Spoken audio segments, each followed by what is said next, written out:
Let's be honest. The German citizenship test, it's kind of feel like final boss of living in Germany. You want EU job access, voting rights, and that real feeling of, yes, I belong here. It all starts with that one test. When I took the test in October 2023, I didn't just pass. I got all 33 questions right. And no, I'm not some super genius. I'm just like you. My story started back in India, where I used to work 9 to 10 hours a day. I studied for IELTS in the morning before the work and dealt with confusing paperwork late at nights while applying to study in Germany. Stood in those long immigration lines, nervous, wondering if it's all really worth it.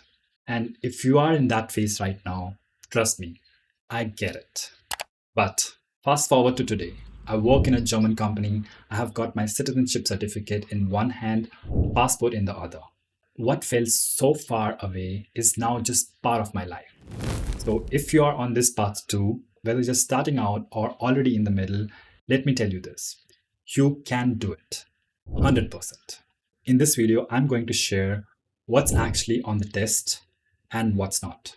Difference between Einbürgerungstest and the LID, Lebens in Deutschland test. My study routine that got me 100% and what's it like on the test day. Let's break it down step by step. Let's start with understanding the tests. First, let's clear up the confusion. You might have heard of two tests. The first one, the Einbürgerungstest, and the second one, Lebens in Deutschland, LID test. This sounds the same, but they are different. Einbürgerungstest is official one for citizenship. You get 60 minutes to answer 33 multiple choice questions. You just need 17 right to pass. The questions cover four areas: democracy, history, society, and three questions specific to your region. There's nothing personal on it. No language questions, no grammar, no writing. It's all multiple choice civic knowledge. The LID test is mostly for people applying for permanent residency. It's very similar, but you only need 15 correct answers. And here's the cool part. If you score 17 plus on that LID test, you can use it for citizenship too. But if you are doing an integration course and want BAMF to give you the fee refund, you must take the LID specifically. If you do the Einbürgerung test instead, they won't refund you any money. So yeah, knowing which test to take early on saves time and money. Next, I'll tell you how I booked my test and what changed recently that you should know. Application process plus recent changes. Let's talk about how to book the test. You usually register at the Fachhochschule, costs around 25 euros. Some places let you book online, others you have got to go in person. For me, I had to travel hours just to stand in line at 8 a.m. and register. It was not fun, but it was worth it, especially when you don't get appointments in the cities. And since 2024, the rules are changed. Now you can apply for citizenship just after 5 years instead of 8. So way more people are applying and test slots fill up quickly. For me personally, I had qualified in 6 years because I had a B2 German certificate. And if you're interested in my story and the process, I have another video about it. It's linked in the description below and you will see it at the end too. So on the test day, just bring your passport or ID. The test takes 1 hour. Results comes in 8 to 12 weeks. And if you pass, you get the certificate. And that's the golden ticket for your citizenship application. How I scored 100%.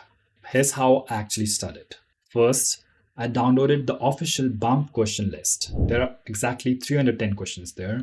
The test questions comes from this exact list.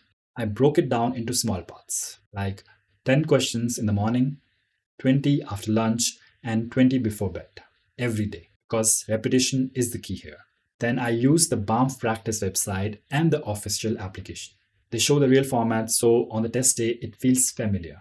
I also made flashcards for tricky topics like German history and government stuff, and that helped me a lot. And not only that, I immersed myself in German, listened to podcasts, read the news, watched German YouTube videos. All this helped me understand more than just the test. It helped me feel more at home in German. Test day and what happens next? I know, the test day might feel scary. Honestly, it's not that bad. You just need to bring your ID, a pencil, and your chill. It's all multiple choice questions, no penalty for guessing. So even if you're unsure, just take your best shot. Then you have to wait 1 to 2 months for the results. And if you passed, you are one step closer to becoming a German citizen. And if you didn't pass, don't worry, you can still try again. Because this is not just about being fast, it's about staying on the track. So now you know everything about the German citizenship test, what it is, how to book appointment, how to prepare, and how to pass. But remember, the test is just one part. There's still the application process after that. And I have already made a full video on how I got my German citizenship in just 6 years. You can watch that right here.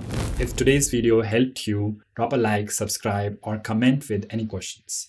I really want to help more people get through this. Thanks for watching and good luck with your journey. Tschüss.